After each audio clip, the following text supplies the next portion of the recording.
सुखदेव भगत और प्रदीप बलमुचु के कांग्रेस में वापसी के सवाल पर प्रदेश अध्यक्ष रामेश्वर उरांव ने कहा कि उन्हें इस मसले पर कोई जानकारी नहीं है। केंद्रीय नेतृत्व जो फैसला लेगा वो फैसला सर आंखों पर होगा। डीवीसी के मसले पर मुख्यमंत्री द्वारा प्रधानमंत्री को खत लिखे जाने के सवाल पर रामेश्वर उरांव ने कहा कि प्रधानमंत्री उनकी सुनेंगे या नहीं मुझे नहीं पता, लेकिन वो अपनी बात उनके सामने रखेंगे। रामेश्वर उरांव से खास बातचीत की सहयोगी राकेश ने। सोरेन ने प्रधानमंत्री को खत लिखा है और अपने कैबिनेट के सहयोगियों के साथ मिलने का समय मांगा है। हमारे साथ इस वक्त बात करने के लिए राज्य सरकार के वित्त मंत्री रामेश्वर उरांव हैं। हम सीधे उनसे जुड़ते हैं। सर, मुख्यमंत्री ने खत लिखा है प्रधानमंत्री को और समय मांगा है कि हम अपने कैबिनेट के सहयोगियों के साथ आपसे मिलना चाहते हैं डीवीसी के मुद्दे पर। मुख्यमंत्री जी के पत्र जिसे उन्होंने प्रधानमंत्री को लिखा है, कांग्रेस पार्टी का पूरा समर्थन है।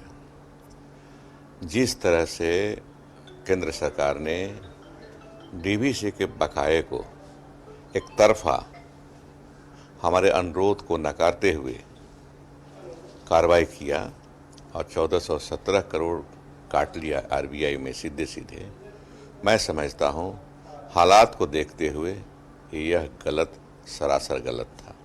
हमने अनुरोध किया था कि हम देंगे। ये पिछली समय सरकार के समय का बकाया है, लगभग 5500 से भी ऊपर करोड़, 5500 करोड़ से भी ऊपर राशि रघुवर दास जी की सरकार का बकाया था। हम देने को तैयार हैं, देंगे। राज्य में उसकी खपत, बिजली की खपत हुई है, लेकिन समय चाहते थे, नहीं दिया गया। मैं समझता हूँ कि झारखंड जो एक अति पिछड़ा, गरीब और आदिवासी बहुल राज्य है, के साथ अन्याय हुआ है। सर, अर्जुन मुंडा भी दुमका में ही थे 2 दिनों से और डीवीसी के मुद्दे पर वो लगातार ये कह रहे थे कि भाई आपने बिजली कंज्यूम किया तो आप तो पैसे लिए गए, तो फिर इसमें इतनी दिक्कत क्या आ रही है सरकार को? ऐसा है कि अर्जुन मुंडा जी क्या कहते हैं, वो झारखंड के हैं। उनको ये नहीं भूलना चाहिए और ये जानना चाहिए कि पिछली सरकार में ये बकाया था, ये अभी का बकाया नहीं है। हम जो खपत कर रहे हैं बिजली का, हम देते चले जा रहे हैं। पिछली सरकार का बकाया रह गया था, उसमें भी हम कमिटेड हैं कि हम देंगे। हम कहाँ करें कि नहीं देंगे, लेकिन इंस्टॉलमेंट में देंगे। हर महीना 150 करोड़ 200 करोड़ के हिसाब से देंगे, ताकि 6 महीना 7 महीना में बकाया पूरा हो जाए। ये तो हम कर रहे हैं, लेकिन एक तरफा कार्रवाई करते हुए केंद्र सरकार ने काट लिया है। ये तकलीफ है। और बताइए कि जब बीजेपी की सरकार थी तो केंद्र सरकार नहीं काटती थी, दूसरे राज्यों में भी नहीं काटा गया है। वहाँ करोड़ों बाकी है, 1000 करोड़ बाकी है उत्तर प्रदेश वगैरह राज्यों में, लेकिन वहाँ नहीं काटा गया है। झारखंड का क्यों काटा गया? इसलिए ना कि ये गैर भाजपा शासित राज्य है। तो आप कह रहे हैं कि जो गैर बीजेपी शासित राज्य है वहाँ एक तरीके का कॉन्स्पिरेसी, साजिश केंद्र का, इस तरह का कुछ चीजें देखने एकदम दिखाई दे रही है। एक तो जीएसटी का पैसा नहीं मिल रहा है हम लोग को। कोल इंडिया में हजारों करोड़ का बकाया, उस पर कोई चर्चा नहीं हो रही है, भारत सरकार नहीं कर रही है। और हमारा जो बकाया है थोड़ा बहुत, उस पर एक तरफा कार्रवाई करते हुए आरबीआई से कटवा दिया जा रहा है। सर, प्रधानमंत्री से मुलाकात होगी तो क्या रास्ता निकलेगा, ऐसी कोई उम्मीद है आप लोगों की? कम से कम अपनी शिकायत, अपना दर्द तो बता पाएंगे प्रधानमंत्री जी को। हमारे देश के प्रधानमंत्री हैं, उनको जानना चाहिए। हो सकता है उनको जानकारी नहीं हो, ये नीचे के मंत्री और नीचे के दूसरे मंत्री और नीचे के पदाधिकारी हैं इस तरह का खेल खेल रहे हों। प्रधानमंत्री को बताएंगे, हम कहेंगे कि आदिवासी बहुल राज्य है, आप आदिवासियों की कल्याण की बात करते हैं, यही कल्याण है क्या? आदिवासी के कल्याण के लिए जो राशि रखे थे उसको आपने काट लिया। मुंडा जी तो कह रहे हैं कि वो आदिवासियों के कल्याण के लिए जो पैसे वो भेज रहे हैं वो आप लोग खर्च नहीं कर पा रहे हैं। नहीं, वो जो बोल रहे हैं हम खर्च कर रहे हैं, उनको रोज रोज हिसाब नहीं है, 6 महीने में हिसाब जाता है। उनको पता हो जाएगा कि जो खर्च होगा उसका यूसी भेजते हैं हम लोग, यूटिलाइजेशन सर्टिफिकेट भेजते हैं।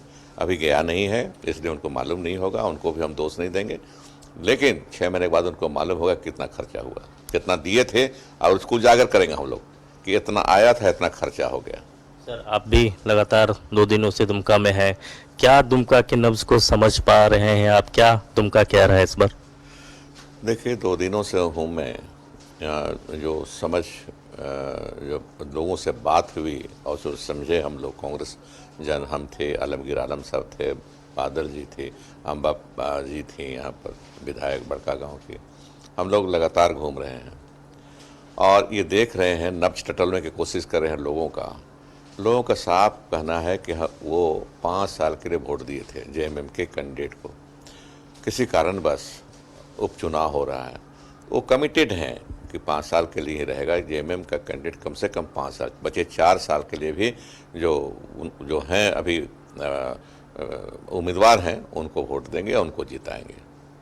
बिरमो बिरमो भी वही स्थिति है। बिरमो में हम जा रहे हैं, आज से लगेंगे वहीं बिरमो में। यहाँ गए थे सहयोगी पार्टी, एक ही पार्टी के हम लोग एक ही सरकार चला रहे हैं दोनों मिल करके, तो यहाँ आ गए थे हम लोग। अब हम लोग लौट रहे हैं बिरमो में पूरी ताकत लगाएंगे और पूरी उम्मीद है कि वहाँ हम जीतेंगे। सर, बीजेपी परिवारवाद का मसला उठा रही है, चाहे दुमका की बात करें या बिरमो की बात करें। देखिए, ये खुद तो गुलगुल्ला खाते हैं और दूसरे को उपदेश सुनाते हैं। गोड्डा में क्या हुआ था? गोड्डा में क्या जो विधायक थे उनकी मृत्यु हो गई तो उनको बेटे को टिकट दिया गया कि नहीं दिया गया? वो भूल क्यों जाते हैं? पूरे देश में देख लीजिए ना। हाँ, वहाँ भी वही खेल खेल, सब जगह है ही। अपने कुछ करते हैं, दूसरे को कुछ उपदेश देते हैं। हम कांग्रेस का है सिद्धांत है वंशवाद, ये वंशवाद नहीं चलाती कांग्रेस, कर्मवाद यहाँ पर है। जो कर्म करेगा, आप बता दीजिए कि बिरमो में खास करके कौन सा कैंडिडेट था जो दरखास्त दिए, कौन एक्टिव था, कौन जीतने लायक था? क्या किसी दूसरे को दे करके हम हरवाएं? यही है काम क्या?